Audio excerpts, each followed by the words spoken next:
어머니는 제가 20대 초반에 아나운서였던 시절에 목사님과 결혼하라고 아주 성하셨어요.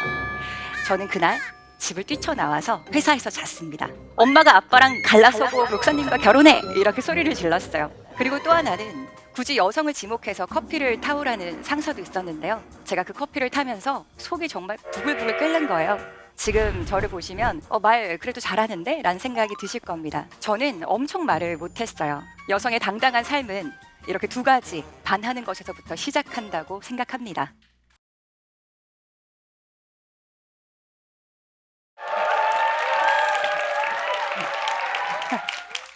반갑습니다. 안녕하세요. 정웅수입니다. 저는 흥버튼 대표이자 스피치 크리에이터입니다. 제가 어느 날 길을 가는데요. 한 남자가 성큼성큼 건너편에서 저를 다가오는 거예요. 그러더니 갑자기 순식간에 제 몸을 쓱 만지고 지나갔어요. 깜짝 놀라서 뒤를 돌아봤는데요. 실실 웃고 있는 거예요. 너무 섬뜩하죠. 여러분은 만약 이런 상황이라면 어떻게 하시나요? 저는 달려가서 그 사람을 잡았고요. 경찰에 넘겼습니다. 저는 그때 그 사람이 만취 상태였던 사실을 경찰서에 가서 알았어요. 그리고 그는 범행 사실을 전면 부인했고요. 심지어 저를 이상한 사람 취급하기까지 했습니다. 너무 화가 났어요. 그래서 각오를 다졌죠. 끝까지 간다. 부모님께는 이 일을 이야기하지 않았습니다. 그런데 회사에 있다가 갑자기 아버지한테 전화가 오는 거예요. 불안했어요. 근데 받자마자 아버지가 호통을 치시는 거예요. 뭐 하고 다니는 거야? 저는 너무나 서운했어요. 아버지가 집에 날아온 법원에서 날아온 증인 소환장을 보고 이 사건을 알게 되셨어요. 여러분이 만약 이런 상황이라면 아버지한테 어떤 말을 기대하시나요? 저는 위로와 이 따뜻한 말 해주실 줄 알았어요. 근데 아버지는 다름 아닌 형사였습니다. 제가 너무 서운했던 건요. 아버지가 형사 출신이면 저를 좀 더 도와주거나 위로를 해주실 수 있지 않았을까라는 생각이 들었는데요. 아버지는 왜 걱정되면 더 불안해서 화를 내는 그런 분 있잖아요. 저희 아버지가 딱 그런 사람이었어요. 그래서 저는 아버지한테 이야기를 드렸죠. 상관하지 마시라. 그때는 저희 아버지의 마음을 헤아릴 수는 없었어요. 형사이시니까 오죽하면 그 과정을 잘 아셨겠죠? 피해자가 얼마나 힘들지. 자신의 딸이 얼마나 힘들지를 알기 때문에 저를 걱정하셨던 마음이었습니다. 하지만 저는 서운한 마음이 컸죠. 외롭고 힘든 싸움이었어요. 제가 여고를 다녔는데요. 그때도 변태가 저희 학교 근처에 득실득실 거렸어요. 어릴 때는 무서운 마음에 숨고 피했었는데요. 이제는 성인이니까 저는 목소리를 내고 싶었어요. 적극적으로 소명했고요. 그는 벌금형 처분을 받았습니다. 그때 저는 말의 힘을 처음 느꼈어요. 아무도 나를 도와주지 않아도 나의 말이 나를 지켜줄 수 있구나 깨달았죠. 말을 더 잘하고 싶었고요. 누구나 말을 잘 하도록 돕고 싶었습니다. 자신을 지킬 수 있도록 말이죠. 사람은 두 가지에 반해야 한다고 생각을 합니다. 하나는 내가 좋아하는 일, 즉 내가 반하는 일을 찾아야 하고요. 제 경우는 그게 말을 잘하는 일, 그리고 많은 사람이 말을 잘할 수 있도록 돕는 일이었습니다. 다른 하나는 내가 동의하지 않고 싫어하는 것에 대해서 명확하게 반대하는 일이에요. 한자로 반대할 반자를 써서요. 반대하다라는 뜻이죠. 이 두 가지를 잘하면 내 인생을 나답게 당당하게 잘 살아갈 수 있다고 여깁니다. 여러분은 무엇에 반하실 건가요? 저는 오늘 이 이야기를 이 자리에서 하고 싶습니다. 저는 예전에 그렇게 성추행에 반대해서 적극적으로 임했죠. 동시에 그때 말의 힘에 반했습니다. 똑바로 말하는 게 나와 세상에도 도움이 되는 걸 체감했어요. 그 후 저는 말 잘하는 방법을 알리는 크리에이터로 틱톡을 시작했습니다.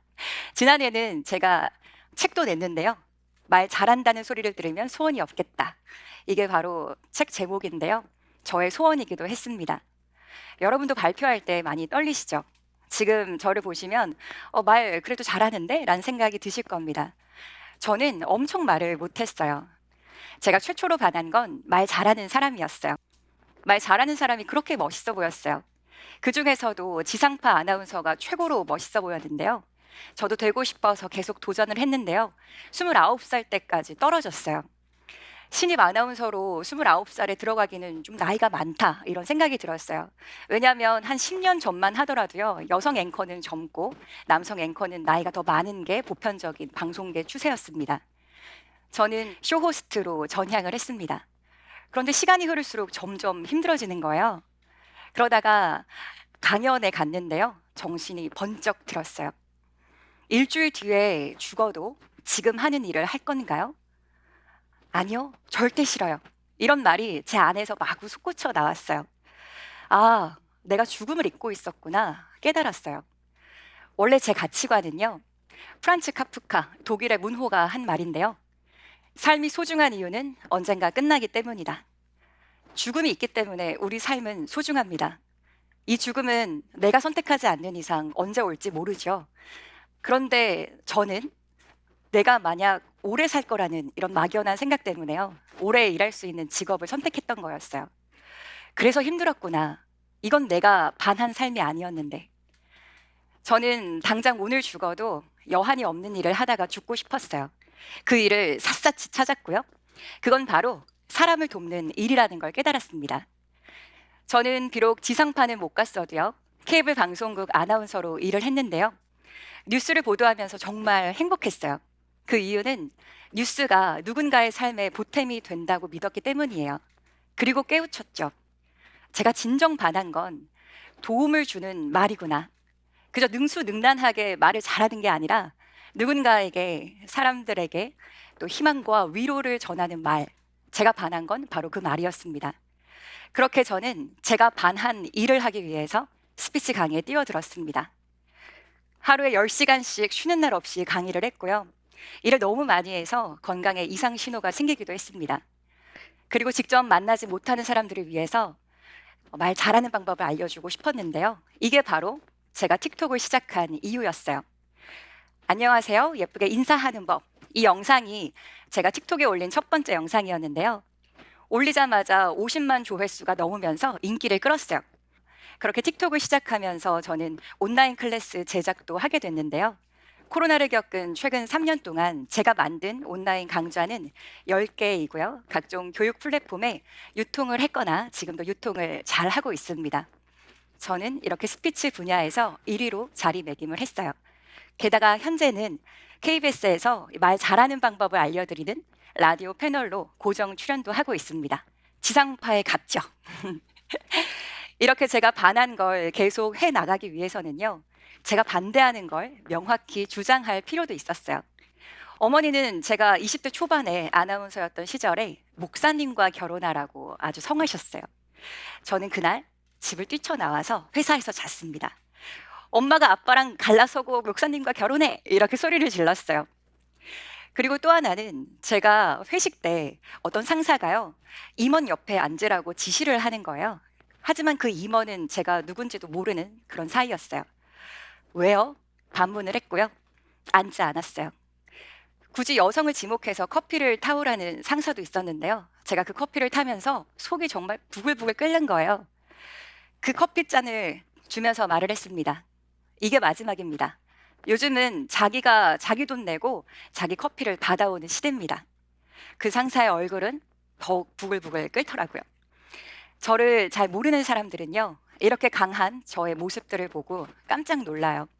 기가 세다 이렇게 말도 하는데요. 저는 이 말에도 반대를 합니다. 일단 발음은 기가 세다가 맞고요. 장음입니다. 세다. 길게 말을 해야 돼요. 이 기가 세다라는 말을 여성에게만 보통 하죠. 남성한테는 기가 세다는 말을 하지 않습니다. 저는 이런 말보다요. 단단하다, 멋지다, 당당하다, 강인하다 이런 말 더 듣고 싶습니다. 오늘 여기 계신 분들은요. 이 방송을 본 이후로 저는 앞으로 더 강해질 테니까 그렇게 불러주시길 바랍니다. 처음 제가 성추행에 대한 그렇게 반대를 한 이후로요. 저는 반대하는 목소리를 내는 방법을 터득을 했어요. 아닌 건 아니라고, 부당한 건 부당하다고 말해야 세상이 바뀔 거라고 여겼죠. 여성의 당당한 삶은 이렇게 두 가지 반하는 것에서부터 시작한다고 생각합니다. 내가 좋아하는 일, 무엇에 반했는지 찾고요. 쟁취하기 위해서는 도전하는 게 필요하죠. 그리고 차별과 폭력, 혐오 같은 내가 동의하지 않고 반대하는 것에 저항하는 일도 중요합니다. 그리고 이 모두는 우리가 세상에 말하는 것으로부터 출발합니다. 그렇게 나답게, 당당하게 좋아하는 것과 반대하는 것을 말할 때 우리는 단단해질 수 있고요. 또한 우리의 삶을 더욱더 튼튼하게 지탱하는 힘으로 작용할 거라고 믿어요. 그런데요, 제가 최근에 이렇게 반대의 목소리를 내는 새로운 방법을 터득했어요. 계기가 있었는데요. 옛날부터 수강생들이요, 저한테 많이 물어봐요. 성희롱을 하거나 무례한 사람들한테 어떻게 이야기를 하면 좋겠느냐, 이런 질문을 받는데요. 저는 이런 일들을 많이 겪었고 잘 처리했었기 때문에요. 어떻게 이길 수 있는지, 어떻게 해결할 수 있는지를 꼼꼼하게 일러줬습니다. 그런데 요즘에는요, 저처럼 하란 말을 못 하겠는 거예요. 왜냐하면 최근에도 저는 이 일을 당했는데요. 제가 일을 하러 갔다가 성희롱을 당했어요. 야한 농담이었어요. 그런데 그 몇 마디 말이 제 삶을, 저를 산산조각 내고 무너뜨렸습니다. 왜 아직도 세상은 바뀌지 않았는가? 저는 절망스러웠어요. 지금까지 저는 바위에 달걀을 던지는 한이 있어도요, 계속해서 던졌습니다. 언젠간 세상이 나아지겠지. 누구나 안전하고 살기 좋고 편안한 세상이 되겠지. 그런 마음으로 달걀을 던졌는데요. 제가 아무리 맞서고 저항하고 반대의 목소리를 내도 세상은 크게 달라지지 않았다는 걸 받아들여야 했습니다. 여전히 우리 주변엔 이렇게 차별과 폭력이 존재하죠. 저는 그날 너무 허탈해서 길바닥에 주저앉아 엉엉 울었어요. 그렇지만 다시 일어났습니다. 새로운 깨달음 덕분인데요. 반대하는 목소리가 처벌하고 맞서고 분노하는 것만이 다가 아니라는 걸 알았기 때문입니다. 오늘은 세계 여성의 날이죠. 마침 슬로건이 Embrace Equity, 공평과 공정을 끌어안자라는 의미인데요. 제가 최근에 깨달은 것과 상통합니다. 차별과 폭력에 반대하는 것만으론 좋은 세상은 더디 올 거예요. 좋은 가치를 알리는 일도 우리는 꾸준히 함께 해야겠죠? 그러니까 저는 이런 차별과 폭력에 반대하죠. 그러면 정녕 흥수야, 너는 어떤 세상을 이루고 싶니? 그 세상을 이룰 수 있도록 말을 하는 것도 반대의 목소리다라는 걸 알았습니다. 제가 이루고 싶은 세상, 제가 반한 세상을 만들기 위해 앞으로 노력하자라는 다짐을 했어요. 저는 그렇게 목소리를 계속 낼 거고요. 많은 사람이 그렇게 좋은 가치와 이야기를 잘 할 수 있도록 저는 앞으로도 정진할 예정입니다. 지금까지 제 이야기 경청해 주셔서 감사하고요. 고맙습니다. 흥버튼 정흥수였습니다.